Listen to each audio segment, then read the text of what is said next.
Hello everyone.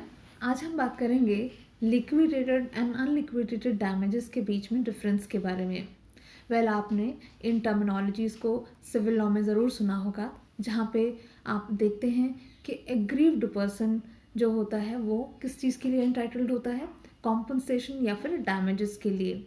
तो उन्हीं damages की हम बात यहाँ पर करेंगे। डैमेजेस का क्या मतलब होता है? सिंपल मीनिंग इसका यही होता है कि जहाँ पे किसी एक पर्सन के खिलाफ या तो ब्रीच ऑफ कॉन्ट्रैक्ट हुआ है या फिर उसके खिलाफ कोई रॉन्गफुल एक्ट हुआ है, तो उस केस में उसको मॉनेटरी टर्म्स में किस तरीके से कॉम्पनसेट किया जाए, उसी को हम कहते हैं डैमेजेस। तो डैमेजेस बेसिकली जो उसका ऑब्जेक्टिव है वो यही है कि जिस पर्सन के साथ कोई गलत हुआ है या उसका कोई लॉस हुआ है किसी एक पर्सन के की एक्टिविटी, रॉन्गफुल एक्शन की वजह से, तो वहाँ पे जो एग्रीव्ड पर्सन है उसको अब मॉनेटरी टर्म्स में या मनी की टर्म्स में उसको अब वापस रिस्टोर बैक किया जाए उसी पोजीशन पर जहाँ पर वो रॉन्गफुल एक्ट के होने से पहले था। जब हम डैमेजेस पढ़ते हैं तो कई बार स्टूडेंट्स एक और टर्म में थोड़ा कंफ्यूज हो जाते हैं, और वो है डैमेज। डैमेज एंड डैमेजेस में क्या अंतर है? तो डैमेज का मतलब होता है कि किसी के रॉन्गफुल एक्ट की वजह से जो लॉस सफ़र किया है उस पर्सन ने, उस एग्रीव्ड पर्सन ने, तो उसको कहते हैं कि उस पर्सन को डैमेज हुआ। डैमेज हुआ मतलब किसी के रॉन्गफुल एक्ट की वजह से उस पर्सन को डैमेज हुआ। और डैमेजेस का क्या मतलब होता है? ये वही कॉम्पनसेशन की हम बात कर रहे हैं, जहाँ पे मॉनेटरी टर्म्स में या मनी के टर्म्स में जो एग्रीव्ड पर्सन है वो उस अमाउंट के लिए एंटाइटल्ड होता है।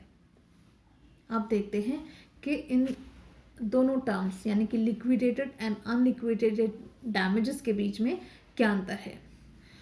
देखिए, लिक्विडेटेड डैमेजेस जो होते हैं वो ऐसे डैमेजेस होते हैं जो कि प्री एस्टिमेटेड या फिर प्री डिटरमाइंड डैमेजेस होते हैं।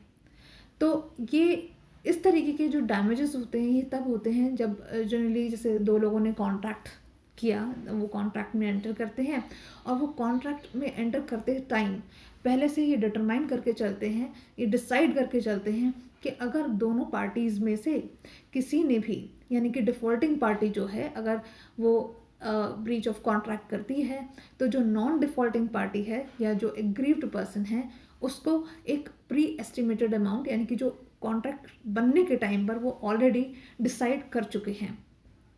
तो सपोज़ अगर 2000 का कॉन्ट्रैक्ट बना है ए एंड बी के बीच में, और ये अगर कॉन्ट्रैक्ट टूट जाता है किसी एक से बी पार्टी की तरफ से, तो यहाँ पर जो ए पर्सन है वो 2000 रुपीज़ के लिए फिर एंटाइटल्ड हो जाएगा, अगर इन्होंने यही अमाउंट डिसाइड किया हुआ है। तो इसको हम कहेंगे liquidated damages. On the other hand unliquidated damages क्या होते हैं? ये प्री एस्टिमेटेड या प्री डिटरमाइंड अमाउंट नहीं होता है। ये ऑन द बेसिस कि कितना लॉस हुआ है, कितनी इंजरी हुई है, उसके बेसिस पर ही असेसमेंट या फिर इवैल्यूएशन हो सकता है, और उसी के बेसिस पर उस पर्सन को, यानी कि जो एग्रीव्ड पर्सन है, उसको वो मॉनेटरी टर्म्स में वो अमाउंट दिया जा सकता है। फॉर एग्जाम्पल, ए ने बी के खिलाफ डिफेमेटरी स्टेटमेंट पब्लिश किया, तो यहाँ पर बी का डिफेमेशन हुआ बाय ए। तो यहाँ पर अगर बी सक्सेसफुल हो जाता है अपने केस को प्रूफ करने में, तो यहाँ पर जो ए पर्सन है, यानी कि जो डिफेंडेंट है जिसने डिफेम किया था, तो यहाँ पर ये पर्सन जितना लॉस बी को हुआ है, जिस एक्सटेंट तक हुआ है, वो अमाउंट को एस्टिमेट करेगा, इवेल्युएट करेगा, और उस बेसिस पर ही उस डिफेमेशन के लिए बी को वो अमाउंट ऑफ मनी दिया जाएगा। इसके अलावा लिक्विडेटेड डैमेजेस हम जनरली जो टर्म है ना वो हम कॉन्ट्रैक्ट में यूज़ करते हैं, और इंडियन कॉन्ट्रैक्ट एक्ट के सेक्शन 74 में स्पेसिफिकली लिक्विडेटेड डैमेजेस की बात की गई है। ऑन दी अदर हैंड अगर हम अनलिक्विडेटेड डैमेजेस की बात करें तो लॉ ऑफ टॉर्ट्स में हम जनरली इस टर्म को यूज़ करते हैं। क्यों? क्योंकि वहाँ पर ना ही पार्टीज़ एक दूसरे को जानती होती हैं, और उसके अलावा जब एक ए पर्सन के द्वारा बी पर्सन की रॉन्गफुल के खिलाफ कोई रॉन्गफुल एक्ट हुआ होता है या उस ए पर्सन ने कोई लॉस किया होता है बी पर्सन का, तो ये ऐसा लॉस होता है या ये ऐसी इंजरी हो सकती है जो ज़रूरी नहीं है कि पार्टीज़ को पहले से पता हो कि ये किस एक्सटेंट तक लॉस हो सकता है। तो इसीलिए लॉ ऑफ टॉर्ट्स में हम generally unliquidated damages term use करते हैं। इसके अलावा इंडियन कॉन्ट्रैक्ट एक्ट के सेक्शन 73 में भी अनलिक्विडेटेड डैमेजेस से रिलेटेड बात की गई है। इसके अलावा लिक्विडेटेड डैमेजेस की अगर हम बात करें तो यहाँ पे एक्चुअल लॉस को प्रूव करने की भी ज़रूरत नहीं है। ऐसा क्यों? क्योंकि यहाँ पे ऑलरेडी कॉन्ट्रैक्ट में जो अमाउंट है वो प्री एस्टिमेटेड है, यानी कि प्री एग्रीड या प्री डिटरमाइंड है। लेकिन अगर लॉ ऑफ टॉर्ट्स में या फिर अनलिक्विडेटेड डैमेजेस की अगर हम बात करें तो वहाँ पे एक्चुअल लॉस प्रूव करना पड़ेगा। यानी कि सपोज करो एक ए पर्सन है, उसने बी के खिलाफ न्यूसेंस क्रिएट की हुई है।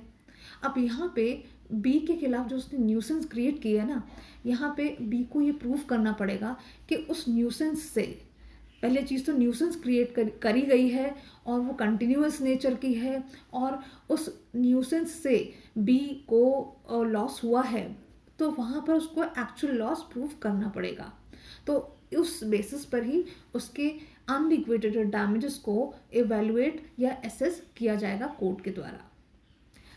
इसी वजह से जो लिक्विडेटेड डैमेजेस होते हैं वो एक सर्टेन अमाउंट होता है और अनलिक्विडेटेड डैमेजेस के केस में वो एक अनसर्टेन अमाउंट हो सकता है।